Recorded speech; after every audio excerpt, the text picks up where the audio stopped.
successful schools develop moral order that binds people around them together. Decisions based on right or wrong are usually easy to make. They're clear.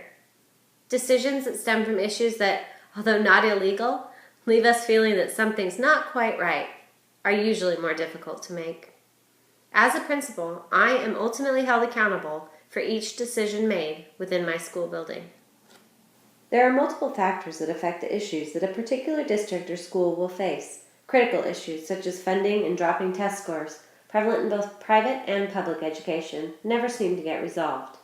A major concern in my school came to my attention when we were filling out statistical data for the Archdiocese Statistical Report of Schools. We were being asked to submit information that we do not collect from our families, such as race and income level.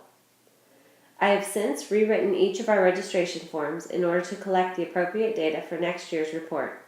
Included as an artifact for this competency is the 2013-14 Statistical Report for the Archdiocese of Portland Department of Catholic Schools. As educators, we turn to our families and community to help us develop and support our students. This can also lead to issues of contention. We must work with parents to hear their concerns and establish reasonable boundaries and expectations for both them and their children. As an administrator, I establish a balance between support for parents and a support for teachers. Parental needs must be heard and validated, while ensuring teachers involved feel affirmation. Administrators constantly juggle the roles of colleague, mediator, and person in charge. This year, my pastor had me enroll a student with some severe learning needs. This student had also been asked to leave last year by my predecessor due to some very aggressive tendencies. I met multiple times with this student's family and spoke at length with our district legal team and special education advisors. In the end, we drafted a document to support the school's position and an agreement for registering the child. Included as an artifact for this competency is a copy of the agreement for enrollment that was ultimately agreed to and signed by all parties. As an administrator, I acknowledge that I serve the school and community by providing equal opportunities for each child to learn.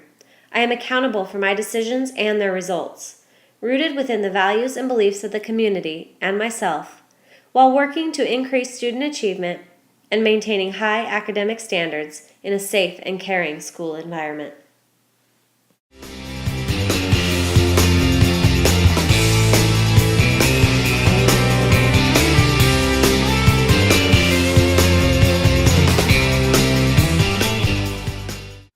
The responsibilities of school principals are extremely challenging, forcing them to stretch their effectiveness as instructional leaders, administrators, and communicators.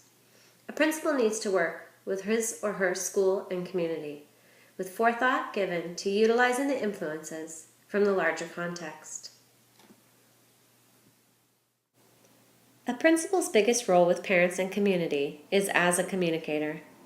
It is critical to have the ability to articulate the educational values and mission of a school and district.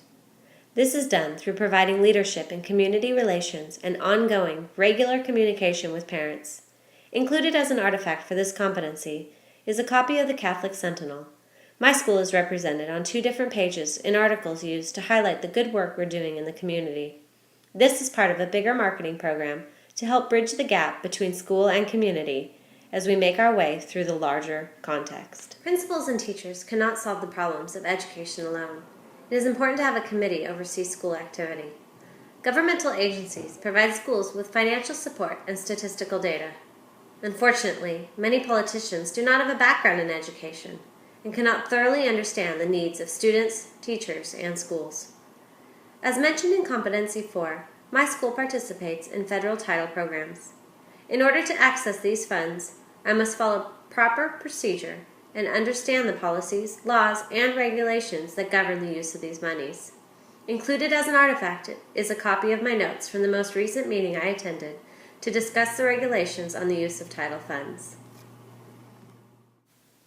As a school administrator, I work to understand the background and culture of our school and larger parish community. It is through understanding and knowledge that I know what my community wants and how to meet their needs, helping to ensure the academic experiences and growth our children deserve. For the first time this year, I presented to our parent-teacher organization and school advisory council the results of our school's standardized test scores. The majority of my presentation consisted of how my staff disaggregated the data and applied the results to enhance their instruction and student learning. So much of what we hear in the media today about school is in regard to testing and Common Core standards. More often than not, parents do not have enough background knowledge on either of these topics to discount a source of information. It is my job to advocate for policies, programs, and strategies that promote learning, but I have a bigger job of educating the parent and parish community of these issues as well. My final artifact for this competency is a copy of the slides from the presentation I shared with our school community. As an administrator, I must continue to be an advocate, providing leadership and education to keep the community informed and help our children succeed.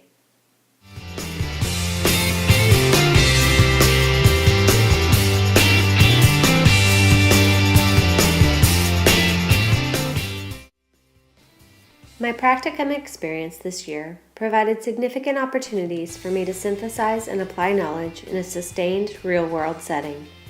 I accept responsibility for leading, facilitating, and making decisions through my role as a full-time principal in a kindergarten through grade 8 school. This practicum experience lasted the duration of 1 school year, including 2 months before school started. Each day I applied the knowledge and skills from university, local, and state standards, while adjusting to meet the individual needs of my specific school. This practicum was successful due to the guidance of both my site and university supervisors. There were ample opportunities for discussion and reflection of events, concerns, and projects. I'm thankful to both of my supervisors for their patience, time, and input during my practicum.